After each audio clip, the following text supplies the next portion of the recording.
Muy buenas tardes, estimados teleparticipantes. Les damos una cordial bienvenida desde la Unidad de Telesalud del Instituto Nacional de Salud del Niño, líder en pediatría.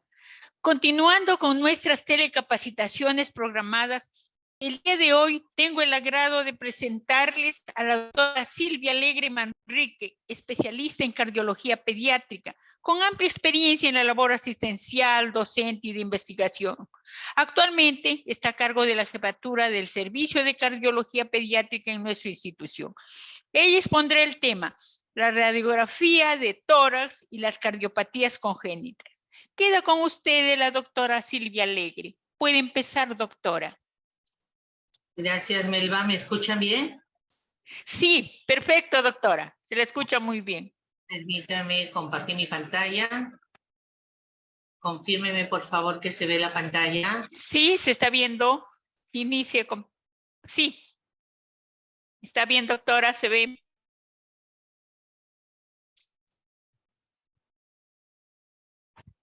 Bien. Bueno, buenos días a todos. Gracias por invitarme para participar con un tema que es básico en la atención de todo niño con cardiopatía congénita. Yo creo que todos en algún momento vamos a tener la oportunidad de recibir a un paciente cardíaco, pero quería ante todo brindar un reconocimiento. Hace poco la doctora Angélica Corbacho partió al encuentro del Señor y ella forjó a muchos de los que estamos ahorita trabajando en la institución. Mi homenaje a la doctora Angélica. Bueno, nosotros evaluamos a un niño en el cual sospechamos de una cardiopatía y luego de la evaluación clínica lo primero que hacemos es pedir una radiografía de tórax. Entonces la radiografía de tórax nos va a servir, uno, para saber si estamos con un paciente en el cual tenemos la evidencia que hay un incremento del tamaño del corazón, y eso es el índice cardiotorácico, como en la figura se muestra cómo se hace para medir el índice cardiotorácico. Es una línea media por el medio de la columna, el diámetro derecho más grande, más el diámetro de la silueta cardíaca izquierda más prominente, se suma estas medidas y se divide entre el diámetro de la caja torácica. Esto nos va a dar el índice cardiotorácico y de acuerdo a la edad del paciente podremos todo decir si estamos frente a un niño que tiene una cardiomegalia o no. Pero además son importantes otros datos. Toda radiografía debe ir el nombre del paciente, la fecha que fue tomada. Lo ideal sería, porque hay nombres que pueden ser usados en niños y en niñas, que especifique el sexo del paciente, la edad del paciente, y lo ideal sería que sepamos la proyección con la cual fue tomada. Puede haber muchas diferencias entre una placa postero-anterior o una antero-posterior tomada con un portátil. Siempre en lo que es cardiopatías congénitas debemos revisar si el niño tiene placas previas para comparar en la evolución del tiempo cómo fue si esta es una cardiopatía, si ha ido desmejorando o ha ido mejorando la situación de este paciente. En la radiografía no solamente porque vemos el corazón, solamente debemos estar limitados a la caja torácica, sino debe incluir la cámara gástrica y la sonda hepática para también evaluar el situ del paciente. Entonces yo puedo tener 3 radiografías como les muestro acá, y alguna de ellas sí nos va a llamar poderosamente la atención, pero todas nos tienen que dar información. Entonces yo puedo tener una placa, como la que tenemos acá, la primera, en el cual aparentemente la silueta cardíaca nos llama la atención, parecería que está dentro del tamaño normal, el flujo pulmonar se ve normal, entonces nosotros podríamos decir esto es un corazón aparentemente de tamaño normal, y el corazón está en levocardia, en situ sólido, porque veo el hígado, la sonda hepática que está a la derecha, y veo la presencia de la cámara gástrica en el lado izquierdo. Veo que el pulmón que está a la derecha tiene 3 lóbulos y probablemente, y el que está a la izquierda aparentemente tiene 2 lóbulos. Entonces yo puedo confirmar que ese paciente aparentemente tiene un corazón sin una cardiopatía que haga que las cavidades estén muy grandes y que está en levocardia y en situs ómnium. Pero después veo una radiografía como esa donde veo un corazón muy prominente. Ahí sí, nadie va a decir que no hay un incremento del tamaño de la silueta cardíaca. Entonces podemos decir que esto es un niño con una gran cardiomegalia y que también está en levocardia y en situs ómnium. Tenemos la sombra hepática hacia la derecha y la cámara gástrica en la izquierda. Pero también tenemos esta otra radiografía, donde aparentemente el tamaño del corazón nos llama la atención, pero está orientado hacia hasta el otro emittores. Entonces podríamos decir que el corazón es de tamaño normal, pero que está en posición de dextrocardia y en situs inverso. Porque en el lado izquierdo estamos viendo la sombra hepática y en el lado derecho estamos viendo aparentemente la cámara gástrica. Entonces, desde un primer momento podemos ya tener una apreciación en cuanto al tamaño de la silueta cardíaca y la posición, el sitio del paciente, que es muy importante para el estudio completo del paciente. Entonces yo puedo tener una placa de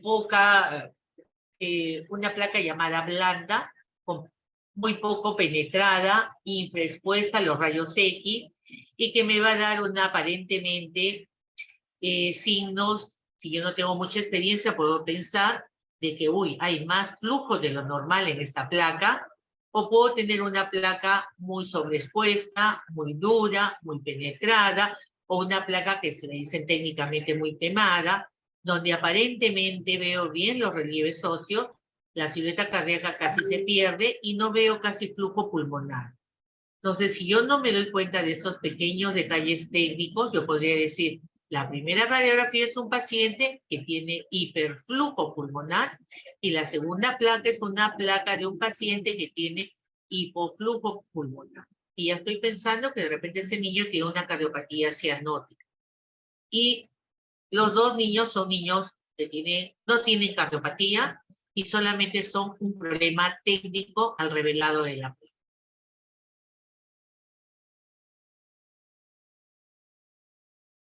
Otra cosa, otro detalle que es muy importante, que la placa se debe tomar en inspiración.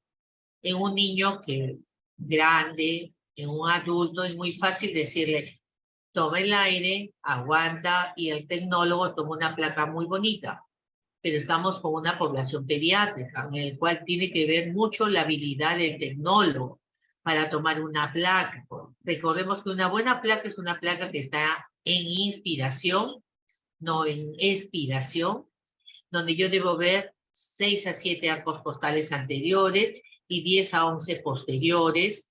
Una placa mal inspirada me puede dar una falsa impresión que estoy frente a un niño con aumento del tamaño de la silueta cardíaca y solamente es un mal tiempo inspiratorio que se tomó la radiografía. Entonces, eso también tenemos que tenerlo presente. Otra de las cosas que debemos recordar es que toda deformidad torácica en el paciente puede alterar la posición y la forma de la silueta cardíaca. Por ejemplo, yo puedo tener esa radiografía en el cual estoy viendo que el corazón está acercándose a la parte externa, o sea, está un poquito, llama la atención, o el tamaño, y que la punta está discretamente levantada. Entonces yo ya estoy pensando, este niño tiene una cardiomegalia probablemente, y debido a algún problema que está haciendo que el lado derecho esté crecido.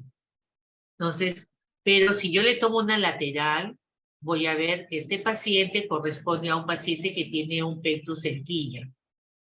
Miren cómo el esternón está casi deprimido, entonces el corazón se está desplazando más hacia la izquierda por la deformidad que tiene el tórax. O puede también tener un pectus en quilla, o puede tener una alteración en la columna torácica, en el cual puedo tener una lordosis, una cifoescoliosis, y que también eso me va a tener alteraciones en la forma y dar falsas apreciaciones del tamaño de la silueta cardíaca por las deformidades torácicas, que algunas son muy leves, otras muy severas en el paciente. Todo eso puede darme una mala interpretación del tamaño de la silueta cardíaca. Pero también recordemos que en los niños pequeños existe una estructura en el mediastino superior, que es el timo. En algunos pacientes se hipertrofia la parte solamente en el centro, se hipertrofia ambos lóbulos en forma severa que ocupan casi toda la mitad del tórax, o un lóbulo solamente, o en el centro, y puede dar la falsa interpretación que todas las sombras, no solamente el corazón, sino la sombra tímica, corresponden a todo el tamaño del corazón. Esto es muy común.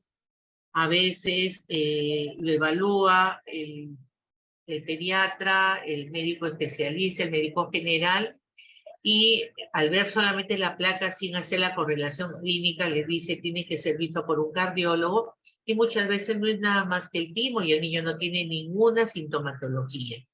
Entonces hay que tener presente estas estructuras normales que pueden verse en los niños menores de 6 meses. Y siempre recordemos, ¿no? En el recién nacido, por la misma presencia del timo, va a ser el mediastino superior ancho. Mira que en el lactante ya mayor, en el preescolar y escolar, el mediastino superior va a ser angosto. Si el paciente está en inspiración, voy a tener una muy buena imagen del tamaño de la silueta y la forma del corazón, mientras que si está en expiración voy a tener falsos valores de crecimiento de la sombra cardíaca. Si el paciente está tomando la placa en decúbito o con el portátil, también va a haber variaciones de la forma de la silueta cardíaca y solamente están supeditados a la forma como se tomaron la radiografía. Entonces, una vez que ya tenemos todas estas precauciones y estas características, ¿qué vamos a evaluar en una radiografía? Primeramente, la silueta cardíaca. Yo voy a identificar todas las cavidades que lo forman. Después voy a evaluar la vasculatura pulmonar. Voy a evaluar la forma, si está central, si es periférica, si está normal, si está incrementada o está disminuida. Debo evaluar si se ve el botón aórtico, donde se ve a la derecha o a la izquierda, cómo está el arco pulmonar. Puedo ver la cámara gástrica, está a la izquierda, está a la derecha. Hay alteraciones en la caja torácica, hay costillas supernumerarias, hay problemas en la columna, hay alteraciones en la forma, hay hemivértebras que puedan hacer alteraciones de la forma de la silueta cardíaca. Entonces, todo esto yo voy a evaluar cuando veo una radiografía en un niño que sospecho de una cardiopatía. Entonces, esto es lo que voy a evaluar. Recuerden que sobre el diafragma va a descansar el corazón. ¿Qué parte del corazón? El ventrículo derecho. Entonces, ¿qué voy a reconocer en el borde derecho de la sombra cardíaca? La aurícula derecha. Entonces, el ventrículo derecho sobre el diafragma, en el borde derecho voy a ver la aurícula derecha que sobresale discretamente sobre la columna. A veces puedo ver parte de la orejuela de la aurícula derecha, a veces no. Puedo ver parte de la aorta ascendente porque la aorta sale del ventrículo izquierdo, cruza y va por el borde derecho del corazón para ascender y irse al lado izquierdo. Y por arriba va a venir la vena cava superior. Entonces, todas estas estructuras yo debo tenerla presente porque cuando están aumentadas de tamaño me va a indicar qué patología puede tener el paciente. ¿Qué debo reconocer en el borde izquierdo? El arco aórtico, el arco pulmonar. A veces, cuando está crecido, puedo ver parte de la aurícula y la aurícula izquierda. Generalmente no voy a ver la aurícula izquierda porque está para atrás, está posterior. Y el resto del corazón lo va a formar el ventrículo izquierdo. Entonces, estas son las estructuras que yo debo grabarme como normal para poder identificar que lo normal y todo lo que está por encima de esto es algo patológico. Si yo veo una lateral, ¿cómo voy a ver, cómo voy a interpretar esto? La columna para un lado, el esternón para el otro, y en el mediastino medio va a estar el corazón. las cavidades izquierdas para atrás, las cavidades derechas para adelante. Cuando el corazón derecho crece, la sombra cardíaca se va a pegar hacia el esternón. Cuando las cavidades izquierdas crecen, la sombra cardíaca se va a pegar hacia la columna. ¿Okay? Entonces, esto es lo que tenemos que tener grabado para poder identificar lo que no es normal. Entonces, si yo tengo un niño con una cardiopatía, una clasificación muy simple, dos grupos, acianóticos y cianóticos. Si yo tengo una cardiopatía acianótica, yo voy a tener dos grandes grupos, flujo pulmonar normal ha disminuido o un flujo pulmonar incrementado. ¿Quiénes son los que tienen flujo pulmonar incrementado? Acianóticos con flujo pulmonar incrementado.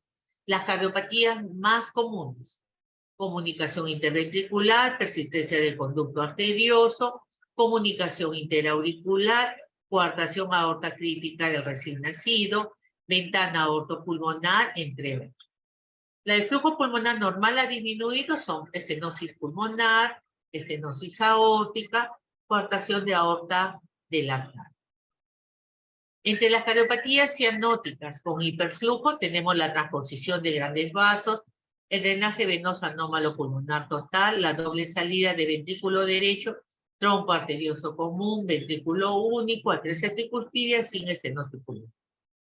Y entre las más comunes cianóticas con flujo pulmonar disminuido, tetralogía de Fallot, atresia pulmonar, anomalía de Ebsen y atresia tricuspidia con estenosis pulmonar. Entonces, yo necesito saber qué patología es para iniciar tratamiento. No. Yo con saber, tiene una cardiopatía acianótica con hiperflujo, ya manejo problemas que me den control del flujo.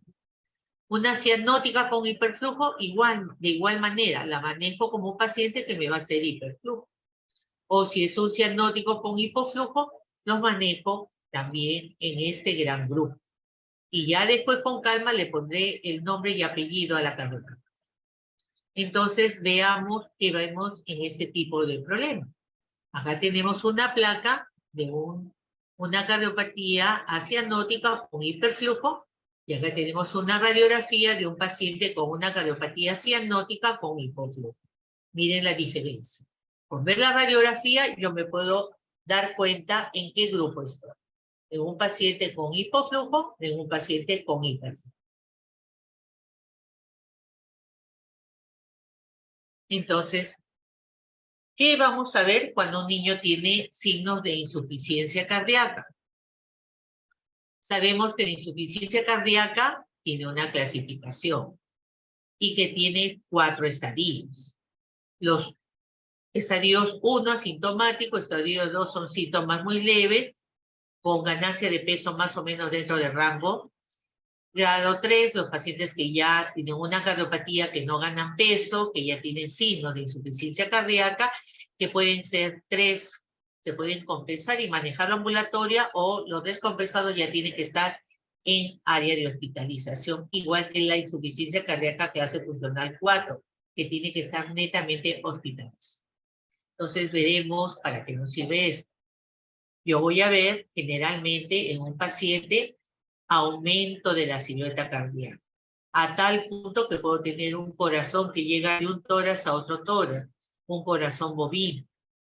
Puedo haber aumento de la vasculatura pulmonar, congestión venocapilar, redistribución de flujos, obturación de los senos postofrénicos, tractos iliofugales, línea B de Kerley, edema intersticial, miren, en los espacios interportales horizontalizados, siempre cardiomegalia de por medio.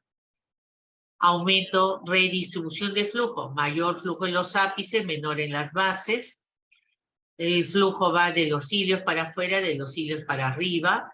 Las costillas se ven horizontalizadas. Se ve edema intersticial, puede haber edemas pleurales leves, que obturan los senos postofrénicos. Tracto iliofugales, toda la gama de variedad que vemos en los diferentes grados del paciente cuando tiene insuficiencia cardíaca. Podemos tener una situación extrema en el cual vemos la congestión del ilio para afuera, del ilio para arriba, formando la congestión, unas alas de mariposa.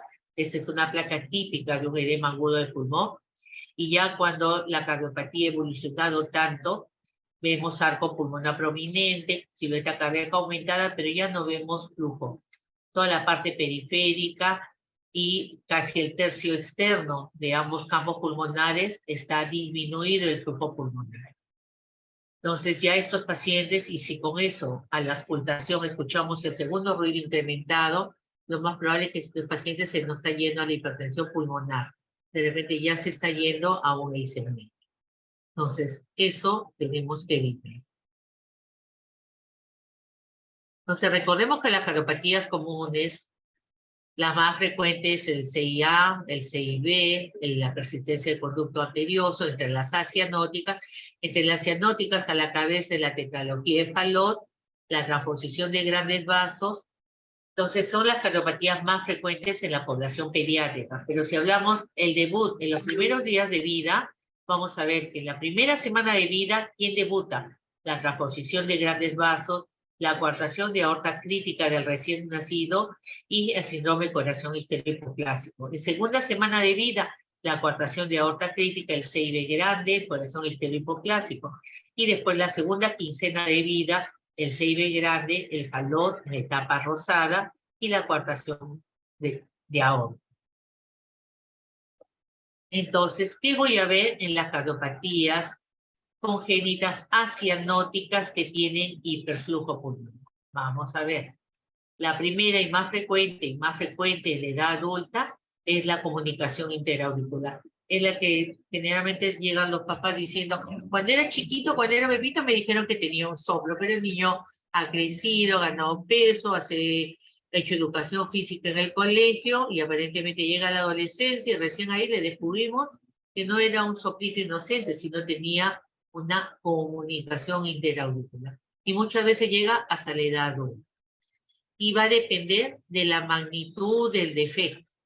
Es un defecto que es una comunicación entre el tabique interauricular y comunica a ambas aurículas. ¿Qué voy a ver yo? Incremento de la silueta cardíaca va a depender de qué tan grande sea esta comunicación. Si es una comunicación chica, mediana, pequeña, voy a tener una silueta cardíaca como la que ven ustedes en la pantalla, que aparentemente el tamaño de la silueta cardíaca, así, viendo con mal los ojos, un poquito prominente el borde derecho, pero después es dudoso de repente hablar de cardiomegalia. Pero lo que sí llamaría la atención es el arco pulmonar. Porque un corazón que es normal, voy a tener con arco pulmonar prominente. Eso es lo que nos debería llamar la atención. Entonces, como le digo, va a depender de qué tan grande es el defecto interauricular que me va a ocasionar esto, crecimiento de la aurícula derecha, del ventrículo derecho. Generalmente la aorta la voy a ver pequeña, la aurícula izquierda va a ser normal, el flujo pulmonar puede ser normal e incrementado dependiendo del tamaño del defecto. El arco pulmonar puede estar incrementado. Miren, esto es una comunicación interauricular de mediano a grande, donde todos nos damos cuenta del gran aumento de la aurícula derecha y del ventrículo derecho. El arco pulmonar se ve rectificado y aumento del flujo pulmonar a nivel de los ápices. Hay redistribución de flujo. ¿Qué más voy a ver? Incremento de las cavidades derechas. Cuando vemos la lateral, miren acá esta silueta cardíaca aparentemente no llama la atención, solamente el borde, el botón pulmonar ligeramente prominente. Y cuando tomamos la lateral, miren, ya la silueta cardíaca se pega hacia el esternón. Quiere decir que de repente en esta posición todavía no se traduce que las cavidades derechas están creciendo un poquito y se está acercando hacia el esternón. Entonces, siempre cuando vean una placa patológica, pidan siempre una lateral. Entonces, esto es lo que podemos encontrar en una comunicación interauricular. Las cardiopatías más frecuentes, acianóticas más frecuentes, la comunicación interventricular y la persistencia de conducto arterioso. Ambas me van a producir lo mismo radiológicamente. Crecimiento de las cavidades izquierdas. Gran cardiomegalia, el lado izquierdo está crecido, la punta se va hacia abajo, hay una crecimiento, una cardiomegalia a expensas de las cavidades izquierdas. Cuando yo tomo la placa, la lateral, miren cómo está casi pegándose hacia la columna. La aurícula izquierda está aplastando, el esófago se está pegando casi en la columna. Entonces tenemos la evidencia que tenemos un gran crecimiento de las cavidades izquierdas con los arcos intercostales horizontalizados, flujo pulmonar redistribuido, mayor en los ápices que en las bases. Entonces tenemos una redistribución de flujo que acompañan estos grandes defectos. ¿Qué más vamos a ver? Como le dije, crecimiento del ventrículo izquierdo, arco pulmonar prominente, flujo pulmonar incrementado. Entonces vamos a ver los cilios prominentes, arco pulmonar prominente, el ventrículo izquierdo, la punta tirada hacia abajo, mayor flujo en los ápices, menor en las bases. Y miren, acá se le dio vario al paciente, como pinta el esófago, y a nivel de la aurícula izquierda, que está tan crecida, como el esófago se adelgaza, casi en punta del ápice, que aplasta la aurícula izquierda al esófago por el gran crecimiento de esto. Entonces, ¿qué vamos a ver? ¿Cómo confirmamos que estamos frente a una comunicación interventricular? La ecocardio. Pero la clínica ya me va a indicar. La característica del soplo, la ubicación, me va a hacer que yo me incline, porque se trata de una comunicación interauricular. Si yo tengo un soplo holosistólico en cuarto espacio y hago una eco y veo un defecto a nivel de tabique interventricular, me confirma lo que yo sospecho clínicamente, que tengo una comunicación interventricular. Pero también puedo tener la misma cardiomegalia, el mismo compromiso, y el soplo es un soplo imaginario, es en la parte alta del corazón, el segundo, tercer espacio. Y cuando hago la eco, veo que hay un puente que existe entre la aorta y la pulmonar. O sea que estoy confirmando que estoy frente a una persistencia de conducto arterial. Ambas patologías me van a causar los mismos hallazgos radiológicos. La clínica es lo que va a definir mi presunción diagnóstica, y el ecocardio me va a confirmar qué cardiopatía es la que tengo al frente.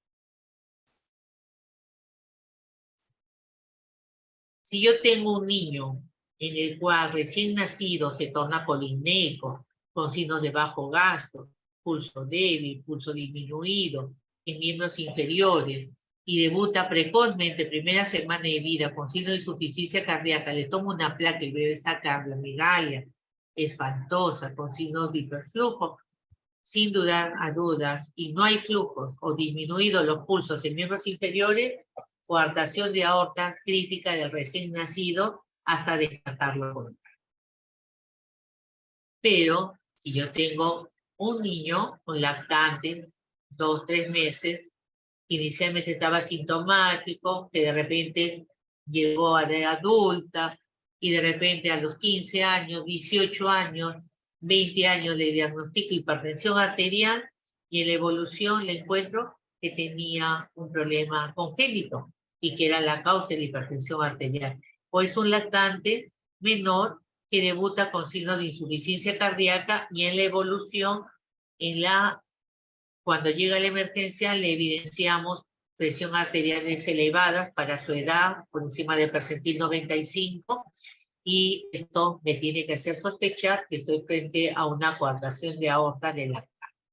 Y la placa es diferente de la cardiomegalia, el arco aórtico se ve muy arriba, se da la impresión como que tuviera una aorta elongada, o también llamada desenrollada, como que le hubiera dado un estirón, y por eso damos esta impresión que fue un tórax muy largo, y eso es lo que vamos a ver en la radiografía con coartación de aorta. Cardiomegalia global, como en la coartación de aorta crítica del recién nacido, crecimiento por hipertrofia, la punta redondeada por la gran hipertrofia del ventrículo izquierdo, en la coartación de aorta clásica del lactante, el botón aórtico prominente y elongado, aorta desenrollada, se ve muy arriba la aorta, aumento de los espacios intercostales, como de un tórax de un episematoso, descenso de los diafragmas. ¿Qué más vamos a ver? Vamos a ver la imagen congestión venosa pulmonar, vamos a ver indentación del borde izquierdo de la aorta, muchas veces, Vamos a ver el punto de la imagen de 3. Vamos a ver escotadura en las coartaciones de aorta no diagnosticada después de los 8 años más o menos a 10. Vamos a ver pequeñas muestras, pequeñas desgastes en los bordes inferiores de las costillas, que eso se llama signo de Roersler, que me habla de una coartación de aorta ya evolucionada. Entonces son signos patognomónicos de una coartación de aorta. Y esto lo vamos a corroborar con la ecocardiografía, que me permite diagnosticar la zona de la coartación y qué tan grande tiene longitud la zona de la coartación. Cuando le pongo el doble color, como veo el gradiente, que a veces es en punta de lápiz, cómo pasa con gran dificultad el flujo sanguíneo, y cuando hago un angiotenco reconstrucción digital tridimensional, miren cómo vemos la zona de la coartación. Entonces, esto es cómo vemos y confirmamos la sospecha que tenemos con las imágenes radiológicas de una cardiopatía llamada coartación de aorta. Pero recuerden que la coartación de aorta nunca viene sola, siempre viene asociada a otros defectos. Entonces, eso es en cuanto a las cardiopatías acianóticas más frecuentes. Ahora veamos las cardiopatías congénitas cianóticas más frecuentes. Las que tienen hiperflujo y las que tienen hipoflujo pulmonar. Y la característica es el color de la piel del niño. Pero nosotros los peruanos somos una mezcla de colores. Algunos son más morochos que otros. Entonces a veces es un poquito difícil darnos cuenta si el niño tiene una cardiopatía cianótica en una primera instancia. Entonces, miremos esta placa. Me llama la atención. Parece que la silueta cardíaca tuviera un casquito o que tuviera una cabecita. Me hace recordar Navidad. La imagen del muñeco de nieve. La cabeza del muñeco de nieve y el cuerpo del muñeco de nieve. ¿Qué estoy viendo yo en esta radiografía? Aparte del flujo pulmonar incrementado. Veo la aurícula derecha grande, el ventrículo derecho grande y una imagen que está superpuesta de otra densidad en la parte superior de la silueta cardíaca. Entonces, esta placa es, sin contraste, es una placa tomada en la emergencia. Esta es una placa donde nosotros vemos que dijimos, esta es una imagen del corazón en muñeco de nieve o imagen en 8, ¿no? Esta placa corresponde a un drenaje venoso anómalo pulmonar total, supracardíaco. ¿Qué pasa? Las venas pulmonares, en vez de llegar hasta la aurícula izquierda, se juntan, llegan por la vena vertical, que es la que vemos acá, vena innominada y vena cava superior, que es la que forma la cabeza del muñeco de nieve y es lo que da esta imagen de la parte superior. Y todo este flujo llega a la aurícula derecha. Todo el flujo que debería estar en las cavidades izquierdas está pequeñitas, están hipoplásicas porque todo el flujo está en el lado derecho. Generalmente se asocian a comunicaciones interauriculares. Entonces, esto es de un angiotenco, donde ustedes ven también igual. La vena vertical, vena innominada, vena cava superior y cómo llega a la aurícula derecha. Y miren la magnitud del tronco de la arteria pulmonar, inmenso, porque todo el flujo, tanto izquierdo como sistémico como venoso, está en el lado derecho y todo sale a través de la arteria pulmonar. Entonces, es una cardiopatía en la cual hace cianóticas con bastante hiperflujo. Es un cuadro de insuficiencia cardíaca. Otra de las cardiopatías, miren, esta de acá es una placa donde vemos un corazón que parece un zapato en sueco, la punta levantada, algo pulmonar, uno diría descavado, pero hay flujo. ¿A qué cosa es esto? Flujo pulmonar incrementado, cardiomegalia, extensa de cavidades derechas, en la gran mayoría, a veces biventricular, arco pulmonar que da la impresión de estar excavado, pero vemos flujo pulmonar incrementado. Esto corresponde a un tronco arterioso común. Quiere decir, tenemos ambas aurículas, ambos ventrículos, pero en vez de tener cada ventrículo su arteria correspondiente, hay un defecto y de ahí sale un solo vaso arterial. Y ese solo vaso arterial, un tronco arterioso común, en su camino va dando lo que va a ser la pulmonar y lo que va a continuarse como la aorta. Ambas van a recibir el mismo volumen y por eso hace bastante signo de insuficiencia cardíaca. Y esto lo corroboramos con la ecocardiografía.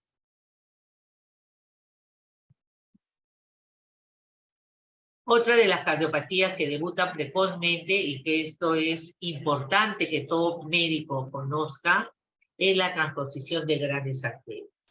Si nosotros no la conocemos, no la vamos a diagnosticar en forma oportuna y este paciente lo podemos perder. Entonces, si yo tengo un niño recién nacido que súbitamente está polimnéico, tiene signos de bajo gasto, tiene signos de insuficiencia cardíaca, le tomo una placa y yo veo una gran cardiomegalia, el corazón ovoide, como un huevito, pedículo estrecho, no veo timo y gran hiperflujo. ¿Por qué el pedículo es estrecho? Porque las arterias están en posición antero-posterior.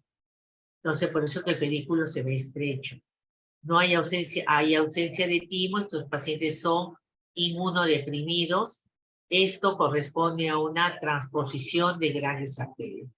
En vez de nacer la aorta del ventrículo izquierdo, la aorta está naciendo del ventrículo derecho. Está recibiendo sangre no oxigenada y esa es la que está circulando por todo el cuerpo. Y del ventrículo izquierdo, que recibe la sangre oxigenada, está yendo hacia la arteria pulmonar nuevamente oxigenada. O sea, tenemos una circulación en paralelo. Esto es incompatible con la vida si no se asocia a otros defectos. Recordemos que el conducto arterioso se cierra en las primeras horas de vida. Y si no hay una comunicación interauricular grande que permita una buena intercambio, un buen shunt, este niño se puede morir. Entonces, esto es una emergencia.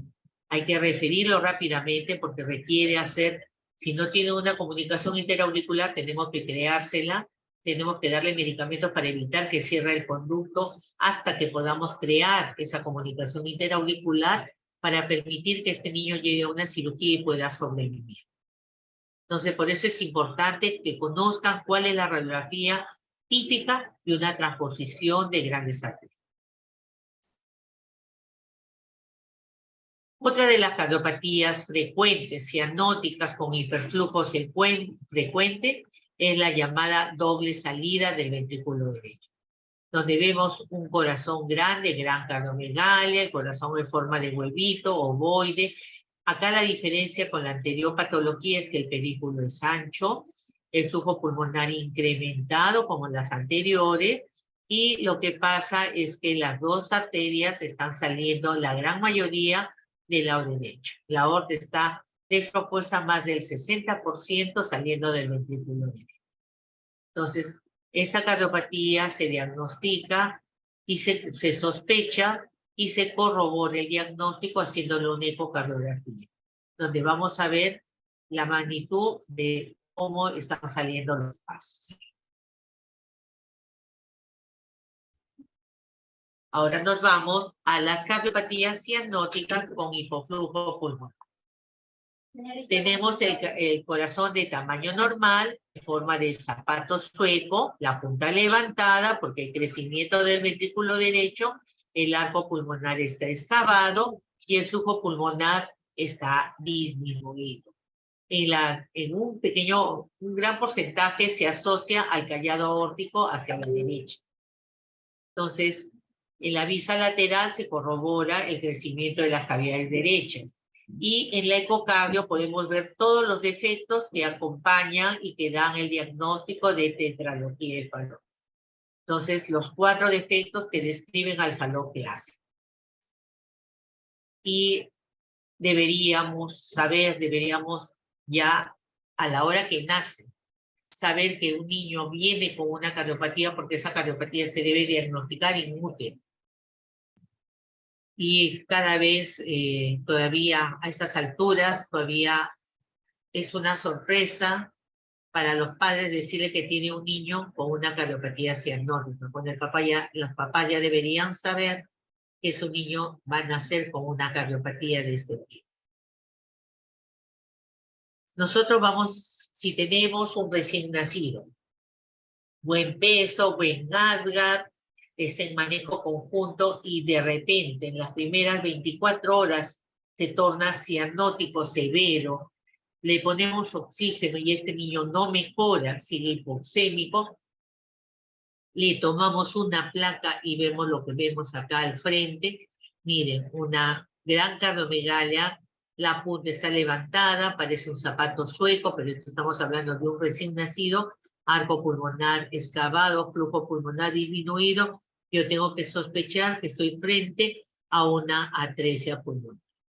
Y esto es una emergencia, ¿no? Muchas veces se puede asociar la atresia pulmonar con comunicaciones interventriculares, pero a veces puede venir con septum íntegro. ¿De qué depende la supervivencia de este paciente? Que el ductus no se cierra. Entonces, si yo hago mi prueba de oxígeno, tengo esta placa y el niño no mejora, no le pongan oxígeno, porque el oxígeno va a hacer es estimular el cierre del ducto y este niño se va a ir empeorando, va a hacer una crisis de hipoxia y se va a morir.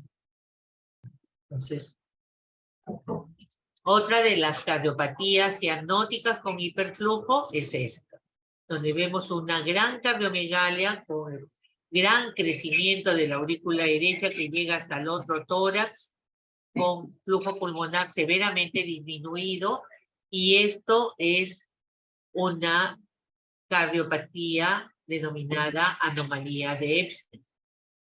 Es en el cual hay una malformación de la válvula tricúspide, es una válvula tricúspide patológica, elongada, fijada al septum interventricular y casi se cierra en el tercio medio o tercio inferior del ventrículo derecho. Prácticamente todo es la aurícula, por eso es lo que vemos en la placa. Y se asocia como la válvula no llega a cerrar del todo lo que llega a pasar al ventrículo derecho efectivo se regresa, causando gran insuficiencia tricúspide, por lo cual vemos la dilatación de la aurícula derecha y casi no hay flujo, no llega muy poquito flujo al tronco pulmonar.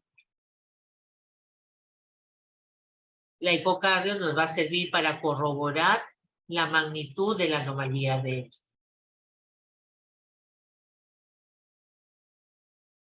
Si yo tengo un niño que me llega a la emergencia con signos de insuficiencia cardíaca, con ruidos cardíacos de buena intensidad, taquicárdico, muchas veces ritmo de galope, y le tomo una placa y veo un corazón de este tipo, en forma de garrafa de vino, con crecimiento muchas veces del ventrículo izquierdo, la punta tirada para abajo, signos de hiperflujo, espacios intercostales horizontales, y le tomo una eco y vemos toda la dilatación de la cavidad izquierda y la función contráctil está severamente disminuida, estoy frente a una cardiomiopatía dilatada.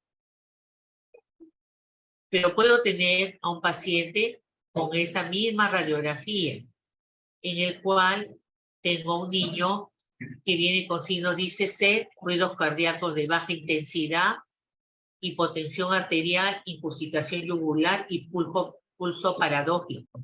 Entonces estoy frente a un niño que tiene no una cardiomiopatía dilatada, sino yo veo un corazón grande, como una garrafa de vino, crecimiento del ventrículo izquierdo, los espacios intercostales horizontales, muy similar a la placa anterior, pero la clínica es diferente, y estoy frente a un derrame pericárdico. Cuando yo le hago el ecocardio, veo la magnitud del derrame, y veo cómo puede llegar inclusive el niño a colapso de las cavidades, entrando en un taponamiento cardíaco, y esto es una emergencia quirúrgica.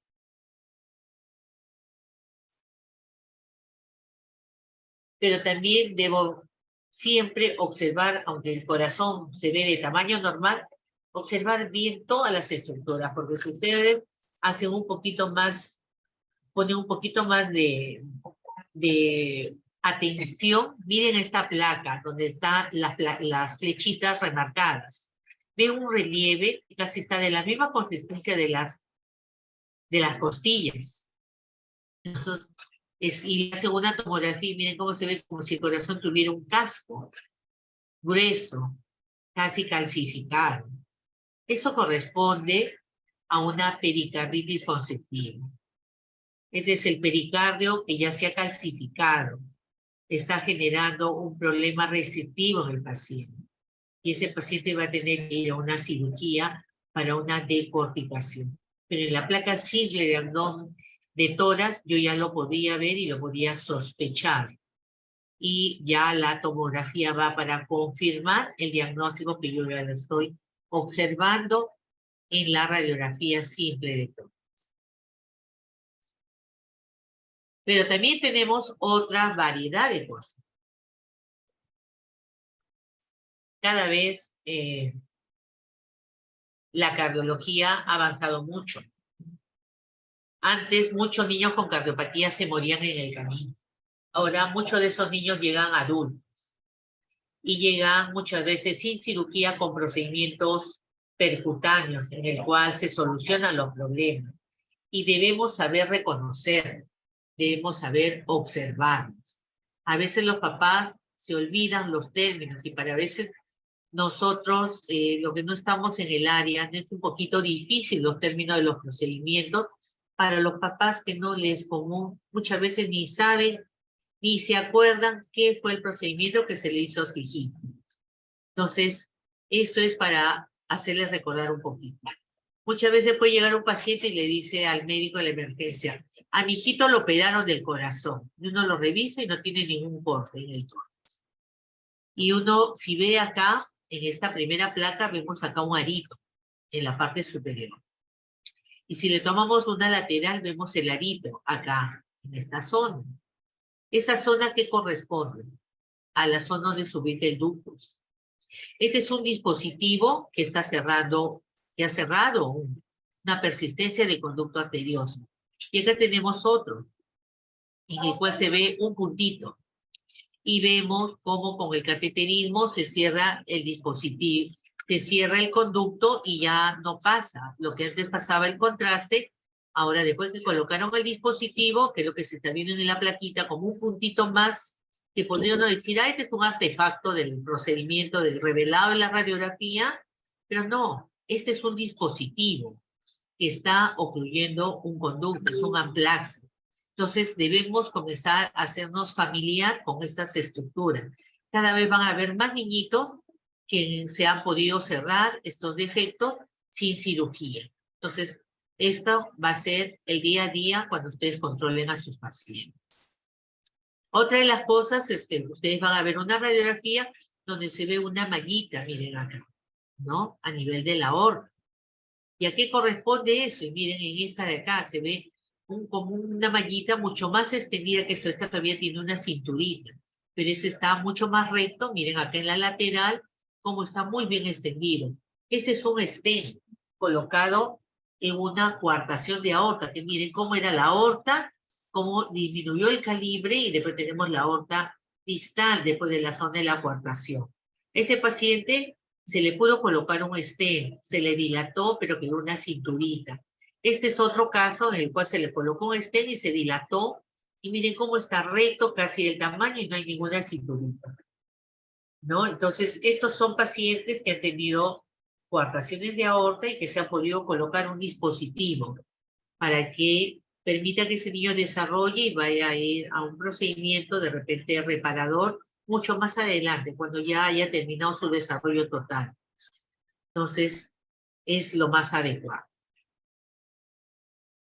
Otra de las cosas, miren acá. Acá ven en esta plaquita unos dos puntitos, que parecería un artefacto, que no llama la atención. El tamaño de la silueta cardíaca se ve normal, el flujo pulmonar se ve normal, pero cuando le ponemos la lateral, miren cómo se ve como si fueran dos platitos.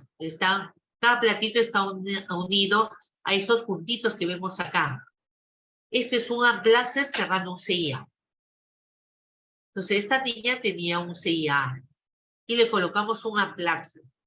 Y se cerró el defecto y eso es lo que nosotros vamos a ver cuando le hagamos una radiografía por cualquier motivo. La evidencia de que está el dispositivo ahí obstruyendo la comunicación interauricular. Miren acá en el dibujito cómo se está colocando y es lo que estamos viendo acá, el cierre del defecto Y acá es en el eco como se ve el dispositivo ya colocado, obstruyendo acá ya el defecto que comunicaba ambas aurículas. Entonces, son dispositivos que se hacen el día a día en el instituto y que se cierran estos defectos que son muy frecuentes. Otra de las cosas que van ustedes a ver son colocaciones de marcapasos definitivos. Cuando los niños son menos de 15 kilos, se les está colocando, son niños muy pequeños que por algún momento, por algunas circunstancias, tuvieron un bloqueo AB completo congénito, o post algún tratamiento quirúrgico, llegaron a un bloqueo y requirieron una colocación de marcapaso a edad muy temprana, se le coloca un marcapaso epicárdico y la fuente de poder se le coloca en el abdomen. Cuando los niños ya son más grandes, se les cambia este epicárdico y se le pone un endocavitario y la fuente de poder ya se le coloca en el tórax. Esto ya lo colocamos nosotros los cardiólogos, ¿no? Entonces, esto son lo que ustedes también van a ver cuando el paciente venga por cualquier circunstancia, porque no son niños que siempre van a venir por intercurrencias como cualquier niño, respiratorias, digestivas, infecciosas. Entonces, estos niños van a venir y ustedes van a ver una radiografía de este tipo en algún momento de su carrera profesional. Entonces, otra de las cosas que ustedes lo ven más frecuente que yo es esto, recordemos, el síndrome de la enfermedad de membrana hialina, cada vez en los niños más prematuros, ¿no? El pulmón blanco y después de colocado el surfactante o pulmón húmedo, cómo se ve ya la aparición de ambos campos pulmonares, donde permite ya descartar que todo eso sea un problema cardíaco, ¿no?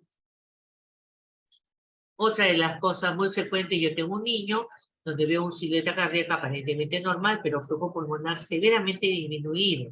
Una de las cosas que yo tengo que preguntarme es, ¿se tratará de una persistencia de patrón fetal?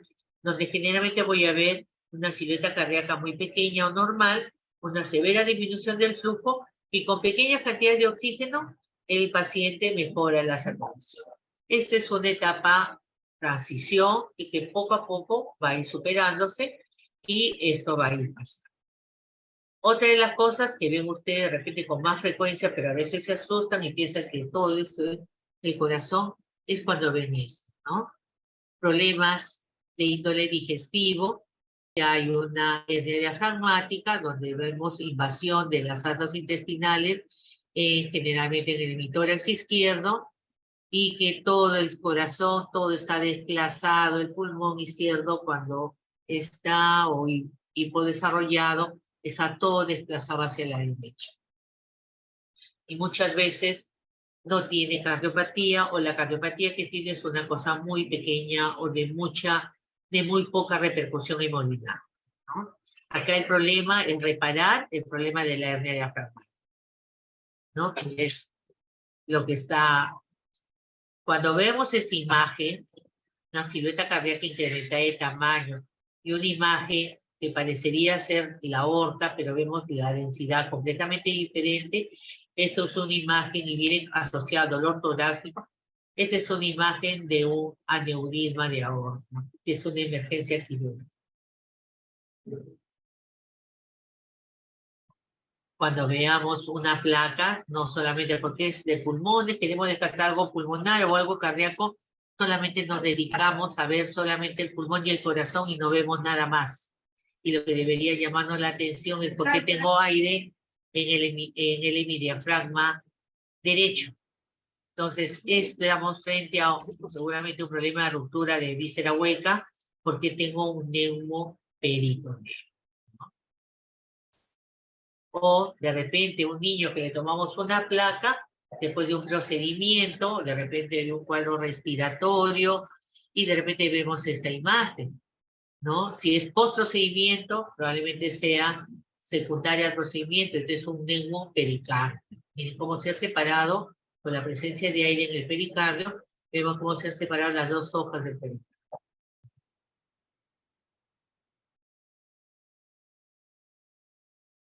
Y muchas veces nos han mandado un paciente por una imagen de una placa como esta, en el cual nos llaman y dicen, miren la cardiomegalia que tiene el paciente, y por eso lo mandan a cardiología, Y acá vemos el corazón, es esto.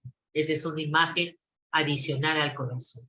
Estas son diferentes imágenes de radiografía en el cual sospecha que hay un problema cardíaco y son tumores del mediastino, tumores de otras estructuras que no corresponden al corazón y que están adosadas a la imagen de la silueta cardíaca o los grandes vasos y que hacen sospechar que podría tratarse de alguna patología cardíaca y son tumores de otras etiologías, ¿no? Y que están por la vecindad ubicados en esa zona. Bueno, esto era lo que quería compartir con ustedes. Muchas gracias, pero recuerden que la radiografía es un examen auxiliar, prima nuestro criterio clínico. La radiografía nos va a ayudar en nuestra presunción diagnóstica para comenzar un manejo adecuado y óptimo del paciente. ¿Ok? Gracias. Muy bien, doctor, excelente. Nos han llegado algunas preguntas que le voy a transmitir. Dice, en los niños con pectum excavatum, la radiografía sale con falsa precisión de la silueta cardíaca. ¿Qué tener en cuenta para una interpretación correcta? Si yo veo al paciente que tiene un pectum excavatum, yo debo pedirle frontal y lateral. De todas maneras. 2 tomas, ya. Bien, doctor. Otro, ¿cuál es la posición ideal para tomar radiografía en el recién nacido? En todo paciente, lo ideal, mientras se pueda y el paciente pueda tomarse, sería un paciente de cúbito. Pero a veces la condición que es un prematuro, un paciente que esté intubado, tenemos que tomarle un paciente con el portátil. Y tenemos, al evaluar, tenemos que tener presente que fue tomado con un portátil. Para evaluar, que me va a dar, va a estar muy cerca, me va a dar una falsa apreciación de una cardiomegalia, pero lo que sí me va a dar es, tiene hiperflujo, no tiene hiperflujo, qué cavidades son las que están crecidas, las derechas, las izquierdas. Entonces, eso me puede ayudar a yo inclinarme sobre qué presunción diagnóstica voy a tener. Gracias, doctora. Ya no tenemos más preguntas. Solamente aquí le dicen, excelente refrescamiento. Muchas gracias. Gracias, doctora, por su valiosa participación en bien del personal de salud y por ende de los niños del Perú. Excelente ponencia en la que nos ha hecho partícipes de sus conocimientos y experiencia. Por favor, ¿alguna recomendación o conclusión más importante al público presente? Que siempre evaluemos al paciente, no nos olvidemos de tomar los pulsos en miembros superiores, miembros inferiores.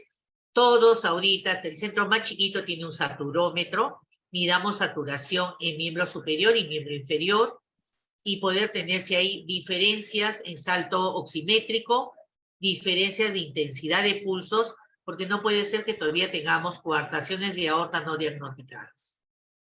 Entonces, eso es fundamental. El niño cuando ya viene con compromiso hemodinámico, a veces se complica tanto en el camino que lo que podamos hacer por él a veces se retarda mucho, a veces ya es muy tarde para poder actuar muy rápidamente con ello.